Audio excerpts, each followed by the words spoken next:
Paraguas amarillos, yellow umbrellas.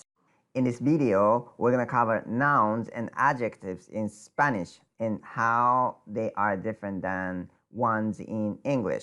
We're going to cover masculine and feminine of nouns and also the plural and singular form of the noun and also adjective associated with the noun. Calcetín rojo. The translation in English is red sock. Calcetín is a masculine noun meaning sock.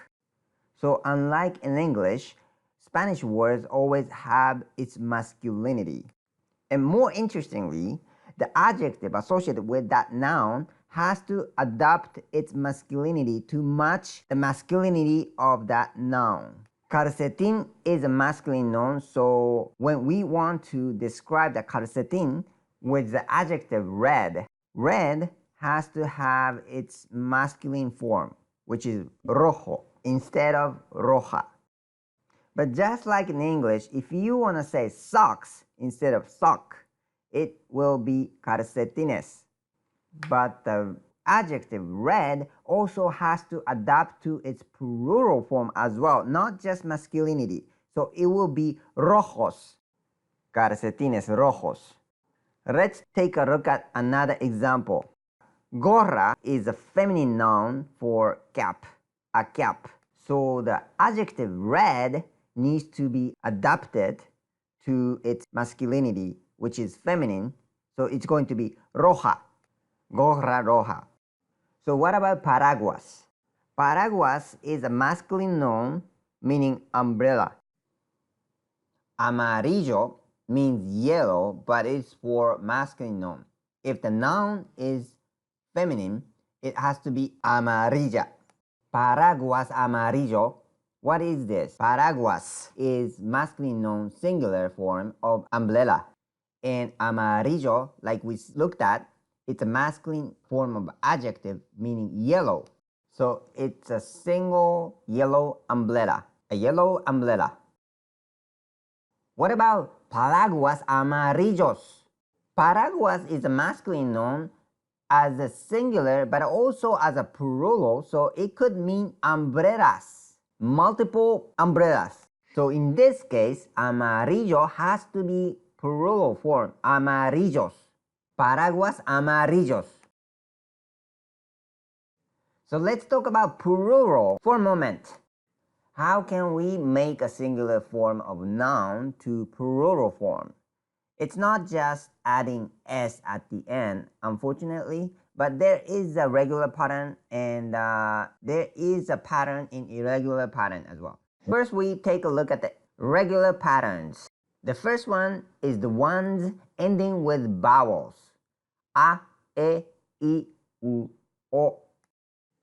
For this, you simply can add s at the end. For example, hermano, brother, can simply be hermanos. And silla, a chair, can be simply sillas. Other examples would be un libro, a book, is going to be libros. Una caja, a box, will be cajas. Un plato, a plate, will be platos. Una taza, a bowl, becomes tazas. Un vestido, a dress, become vestidos. Una camisa, a shirt, become camisas. Un río becomes ríos. Una montaña becomes montañas. Un peso, a peso, become pesos. Una peseta, a peseta, become pesetas. The second pattern is the ones ending with consonants. For these, you would simply add s at the end. An example will be señor, meaning Mr., becomes señores. Another example will be hotel, meaning hotel, becomes hoteles. More example will be un bar becomes bares. Una dirección becomes direcciones. Un tenedor becomes tenedores. Una ciudad becomes ciudades. Un calamar becomes calamares. Una terminal becomes terminales. Un tren becomes trenes. Una antigüedad becomes antigüedades. Un melón becomes melones. Una extensión becomes extensiones. So now let's talk about exceptions. This one is the ones ending with vowels with accent. In that case, we add e or s at the end. Depends on the noun. For example, sofa, it's a masculine noun, becomes sofas. And bamboo, also as a masculine noun, becomes bamboos. So it's different. The next one is the ones ending with z, zeta. In this case, replace z with c and add es at the end.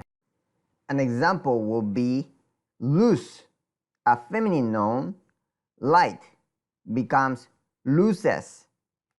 Luz becomes luces. Another one is arroz, meaning rice, becomes arroces. And the last one is the ones ending with s, ese. In this case, because the word ends with s, the singular and plural forms are exactly the same. So here we came back to Paraguas. It's the title of this video, is umbrella, but the plural form of Paraguas is also Paraguas. Another example will be thesis, meaning thesis, is also not going to change as plural, thesis. The most important thing is learn and get familiar with the basic and use them so that you can practice and actually you can have an interaction with others and with your mind itself, because your mind will get to amazing states when you do that. There is something magical about our interaction with others and to our mind itself. It's the kinetics to our brain. It's the new additional dimension to what we are learning, and some sort of rewiring happens in our brain. And think about how children learn their new language or two. They just go and practice whatever they learn, right? But adults concerned about what other things, or you don't want to make a mistake, so they hesitate to do that, which actually stop and close our potential of our brain. And everybody has the same ability that children has as human beings. When we go out and use it, and you will be amazed by the realization that you wouldn't happen if you didn't spit it out. So there is no such thing as a mistakes, and there is no such thing to nothing to be ashamed of. You are just simply trying to get a new language. Learn, get familiar with it, and use it so you will get to the next stage. Amazing thing will happen in your brain when you do that. It's the whole new dimension that you will get.